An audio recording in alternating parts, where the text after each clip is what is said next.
Este proyecto ha sido ganador del Fondo de Fomento Concursable para Medios de Comunicación Audiovisual, un mecanismo de fortalecimiento de la pluralidad de voces y subsidiado por el Ente Nacional de Comunicaciones, bajo la licencia del Creative Commons, Atribución Compartir Igualdad 4.0 Argentina.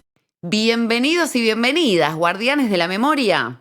Vamos a conocer la historia de distintos personajes que dejaron su huella en la lucha por los derechos humanos. Nuestra misión, mantener viva su memoria. Vieron que en el cole siempre nos cuentan de los héroes valientes del pasado que enfrentaban a sus rivales en largas batallas. Pero, ¿esa es la única forma de luchar? ¿Ustedes qué piensan? Nuestro protagonista del día de hoy usó la escritura como un arma para alcanzar la justicia y la libertad.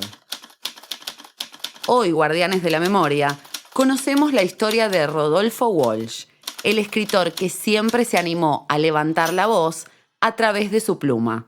¿Empezamos? Llegamos los guardianes, guardianes de la memoria.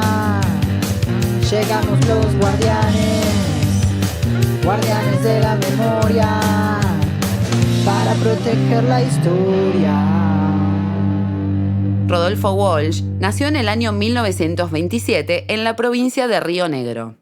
Cuando tenía 14 años, viajó a Buenos Aires para cursar sus estudios secundarios en un colegio de pupilos. ¿Y esto qué es?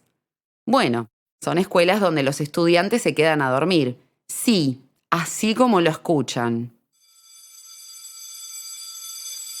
Suena un toque raro esto de quedarse a dormir en el cole, ¿no? ¿Ustedes qué opinan? ¿Les gustaría? Para Rodolfo, este colegio fue inspiración y escenario de varios de sus cuentos. Pero para eso falta, porque antes de ser escritor, Rodolfo tuvo muchos otros trabajos. Limpió ventanas, lavó copas y hasta intentó poner un negocio de antigüedades. Hasta que a los 17 años empezó a trabajar en una editorial y a los 20 publicó sus primeros textos periodísticos. De todas formas, a Rodolfo le costaba mucho escribir. No era que se sentaba con su cuaderno y las palabras le salían solas. Era muy inseguro, re exigente este Rodolfo. Incluso dejó de escribir durante años. Pero no se dejó vencer por sus miedos. Volvió a la escritura y en el año 1953 publicó su primer libro de cuentos, al que llamó Variaciones en Rojo, y ganó un premio. ¡Qué estreno, eh! Al final, tanta vuelta para escribir y en su primer libro la rompió. Una tarde tranquila de 1956, jugando al ajedrez en un bar de La Plata, Rodolfo escuchó una conversación que cambió su vida. En la mesa de al lado estaban charlando sobre los asesinatos que habían cometido los militares en José León Suárez, un barrio de la provincia de Buenos Aires. Esa conversación le hizo ver a Rodolfo que algo estaba pasando. Fue entonces que empezó a investigar sobre el caso y descubrió un gran crimen organizado y oculto por el gobierno militar. Entonces decidió ir en búsqueda de personas que tuvieran más información sobre lo que estaba pasando. Y aquí aparece en nuestra historia Juan Carlos Libraga, uno de los sobrevivientes de los crímenes militares. Rodolfo lo entrevistó para un libro al que llamó Operación Masacre. De a poco comenzaba a saberse la verdad. Con su investigación, Rodolfo Walsh no solo denunció con claridad un delito cometido desde el Estado, sino que revolucionó el periodismo argentino y mundial. Para muchos, Operación Masacre es la primera novela de no ficción del mundo, porque mezcla elementos de la literatura con hechos reales. En 1959, Rodolfo viajó a Cuba, un país de Centroamérica que estaba atravesando muchos cambios en esa época. El pueblo unido había terminado con un dictador que no había sido elegido por ellos y estaban viviendo toda una revolución. En Cuba, Rodolfo trabajó de periodista con escritores muy famosos como Gabriel García Márquez. Él, siempre atento, descubrió algo muy importante. Lo digo bajito porque es un secreto y no quiero que nadie se entere.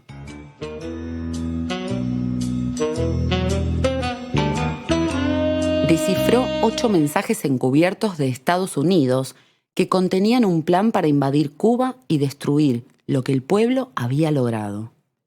Gracias a Rodolfo, se pudo frenar esa invasión a tiempo. Después de algunos años, como extrañaba mucho su país, decidió volver a la Argentina. Su libro, Operación Masacre, y su paso por Cuba generaron un cambio muy profundo en Rodolfo. Tras esas experiencias, la literatura y el compromiso por denunciar las injusticias sociales fueron siempre de la mano en su vida como escritor. Entre 1976 y 1983, Argentina vivió una época muy oscura de su historia. Estuvo gobernada por una dictadura militar que no fue elegida por el pueblo, y pasaron cosas terribles.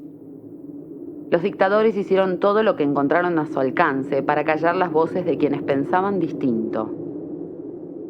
Rodolfo sufría mucho por lo que estaba pasando en el país y tomó una decisión muy importante. Ya no podía callar más. En ese momento no existía Internet y muchas cosas se comunicaban por cartas. Fue entonces que diseñó un plan. Escribió una carta en la que denunció todo lo que estaba pasando. Hizo muchas copias y el 25 de marzo de 1977 fue personalmente a enviarlas a los buzones de la ciudad de Buenos Aires para que les lleguen a los diarios argentinos y extranjeros. Pero ningún diario se animó a publicarla. Un grupo de militares, enterados de lo que había hecho, lo atacó y Rodolfo permanece desaparecido desde ese momento. Pero su historia sigue viva en la memoria de nosotros. Rodolfo nos enseñó a pelear por la verdad y la justicia. También que el periodismo y la escritura pueden ser una herramienta de lucha. Les comparto una de mis frases preferidas de Rodolfo, para que se queden pensando y con ganas de escuchar el próximo capítulo. Creo con toda ingenuidad y firmeza en el derecho de cualquier ciudadano a divulgar la verdad que conoce, por peligrosa que sea. Si te gustó este capítulo, suscríbete al canal de Ronda Cultural y seguinos en redes. Nos encontrás como @rondacultural.ong. Ponele me gusta y compartilo con tus amigas, amigos y familia. Así todos juntos seguimos luchando contra el olvido. Cada vez tenemos más y más historias que cuidar. Gracias por acompañarme hasta acá. La historia de Rodolfo Walsh va a estar siempre a salvo con ustedes, guardianes de la memoria.